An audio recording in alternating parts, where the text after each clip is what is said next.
Quickly जरा भट्टी साहब पहले जरा इससे अगर आगाज कर लें।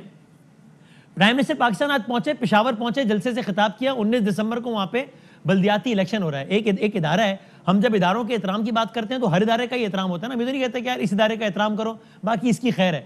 तो एक इदारा है, उसका नाम है इलेक्शन कमीशन ऑफ पाकिस्तान। उसने ये हिदायत दी थी कि ये इलेक्शन पे असरअंदाज होने के मुतरादिफ हो सकता है, अभी इलेक्शन में इतने दिन रह गए, आप वहां पर ना जाएं।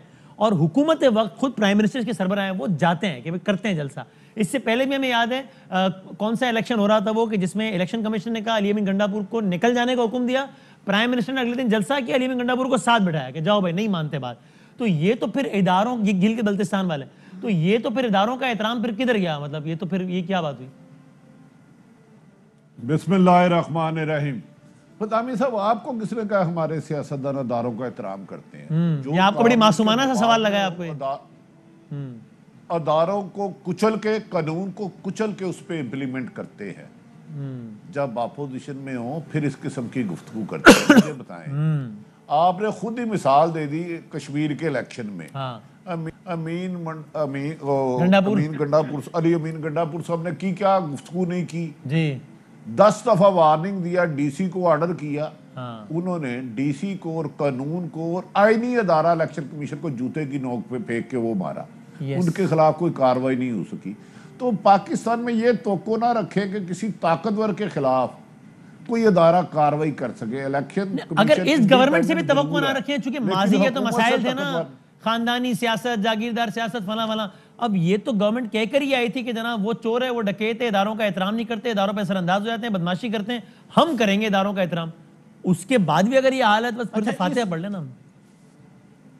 इस गवर्नमेंट ने पिछली गवर्नमेंट को कहां पीछे नहीं छोड़ा, कानून तोड़ने में, करप्शन में, अदारों में इंटरफेरेंस करने में, तबाही लाने में, आपकी इकोनॉमिक ग्रोथ जमीन पे ले जाने के लिए। कोई एक बताए ना, थोड़ा सा कोई मुझे कोड करेंगे जो हमारे वज़ीर आज़म साहब फरमाते थे, क्या आपके शहर में स्टील मिल कामयाबी की तरफ चल पड़ी है, खुल गई है?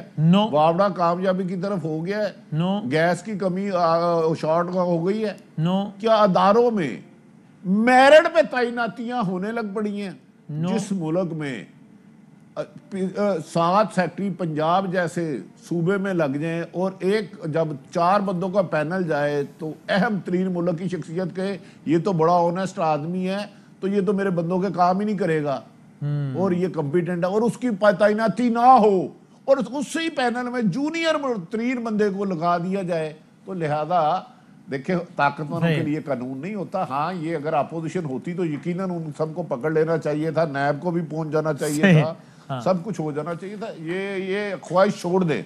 अच्छा, ये छोड़। साबिर साहब, आप एग्री करते हैं? अगेन मैं भी इस पे तो बात ही नहीं कर रहा कि ये ऑर्डर आपके ख्याल में कितना ठीक है, गलत है, ये वो, लेकिन अगर आप इदारों के एहतराम का जो दर्स देते हैं तो इसी तरीके से मिसाल कायम होनी है ना कि भाई आप अगर ये वाली एग्जाम्पल सेट करेंगे तो फिर तो बस फिर अल्लाह ही हाफिज है ना।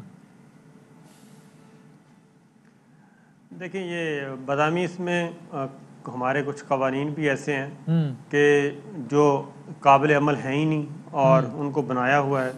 मेरा ख्याल है कवानीन का मजाक बनाने के बजाय बेहतर है कि उनको तो इससे अच्छा नहीं उस कानून को तब्दील कर दें, जिस तारीख तक है तब तक तो अमल कर लें उसमें, वरना तो फिर आम आदमी सोचेगा मेरी नज़र में ये कानून ठीक नहीं है, मैं भी वायलेट कर देता हूँ, बट ठीक है जी। उसकी वजह कि पॉलिटिकल पार्टीज ने इलेक्शन लड़ना होता है।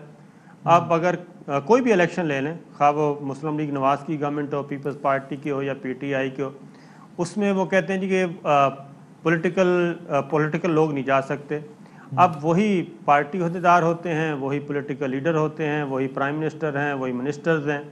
तो आपको याद होगा कि आखिरी दिनों में फिर उसमें यह है कि चोर दरवाजे तलाश किए जाते हैं कानून से बचने के लिए, और चोर दरवाज़ों के चक्कर में इनडायरेक्टली तरक्याती फंड्स जारी किए जाते हैं, ग्रांट्स जारी की जाती हैं।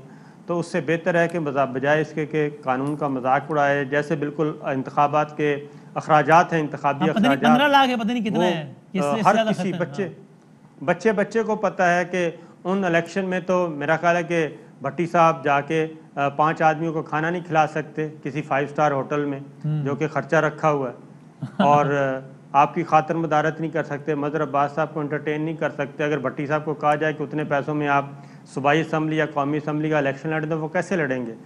तो मेरा ख्याल है कि बेहतर है कि कवानीन को ही तब्दील कर दिया जाए, बजाय इसके कि कवानीन से इनहराफ किया जाए और एक रूल ऑफ लॉ का जो कॉन्सेप्ट है वो भट्टी साहब जो है ना हंस रहे हैं इस बात पे, अब उनको लेकिन साबरे मतलब ये इलेक्शन वाले अखराजात के हवाले से तो बिल्कुल ठीक है बात, लेकिन ये तो हम एक स्पेसिफिक सिचुएशन की बात करें जहां पर एक लॉ बना हुआ है, वो सही या गलत हो सकता है, उस पर तरमीम हो सकती है, लेकिन specifically prime minister of Pakistan को इलेक्शन कमीशन कहता है कि सर आप ये ना करें और वो जाते हैं। स्पेसिफिकली अलीमीन गंडापुर को कहता है इलेक्शन कमीशन कि आप हल्के से बाहर निकल जाएं, प्राइम मिनिस्टर अगले दिन पहलू में बिठाते हैं। तो ये तो इससे ज्यादा क्लियर मैसेज क्या होता है कि भाई जाओ, नहीं मानता, नहीं मान रहा, जाओ। अब अच्छा, उसमें बदामी बात यह है कि बल्दियाती इलेक्शन हो रहे हैं, क्या प्राइम मिनिस्टर ऑफ पाकिस्तान, कोई भी हो, गवर्नमेंट छोड़ दें किसके लिए, क्या वो प्राइम मिनिस्टर हाउस में कैद हो गए हैं? क्या वो किसी इजलास की सदारत नहीं कर सकते, किसी सूबे का विजिट नहीं कर सकते? अगर कोई खुदा ना खास्ता कोई नागहानी सूरत हाल है, इसका मतलब है कि बल्दियाती इलेक्शन हो रहे हैं और प्राइम मिनिस्टर बाहर नहीं निकल सकते क्योंकि इलेक्शन कमीशन का ऑर्डर है, इसलिए कि बल्दियाती इलेक्शन हो रहे हैं या किसी एक हल्के का इलेक्शन हो रहा है। ठीक है, ये पॉइंट आ तो गया। कह रहा हूँ कि कवानीन ऐसे होनी चाहिए जो कि काबिल अमल हो। इसमें मदर साहब का भी टेक ले लेता हूं, फिर अगले मौजूद की तरफ बढ़ते हैं। सही, मदर साहब वो कहते हैं प्रैक्टिकल कवानीन बनाया ना भाई, ताकि अमल भी हो सके, ऐसे कवानीन बनाएंगे तो फिर यही होगा। फिर शुक्रिया वसीम। पहले तो मैं आपको ये, अभी आपने अर्थक्वेक के हवाले से जो बात की ना, जलजले के झटके महसूस हुए। 2005 में जब जलजला आया था तो कराची के बारे में उस वक्त एक सर्वे हुआ था और ये कहा गया था कि जो इमारतें जितनी बनेंगी वो इस सारी चीजों को मद्देनजर रखते हुए बनाई जाएं। माशाल्लाह जिस तरह बाकी चीजों का हशर नशर हुआ, इस पर भी बिल्कुल भी कोई तवज्जो नहीं दी गई।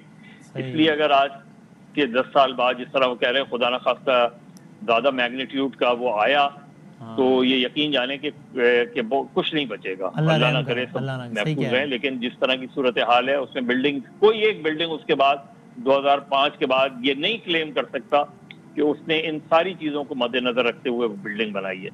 बाकी मलीर के झटके जाहिर है सदर में महसूस किए जाते हैं और मलीर के झटके जो है और जगहों पे भी महसूस किए जाते हैं।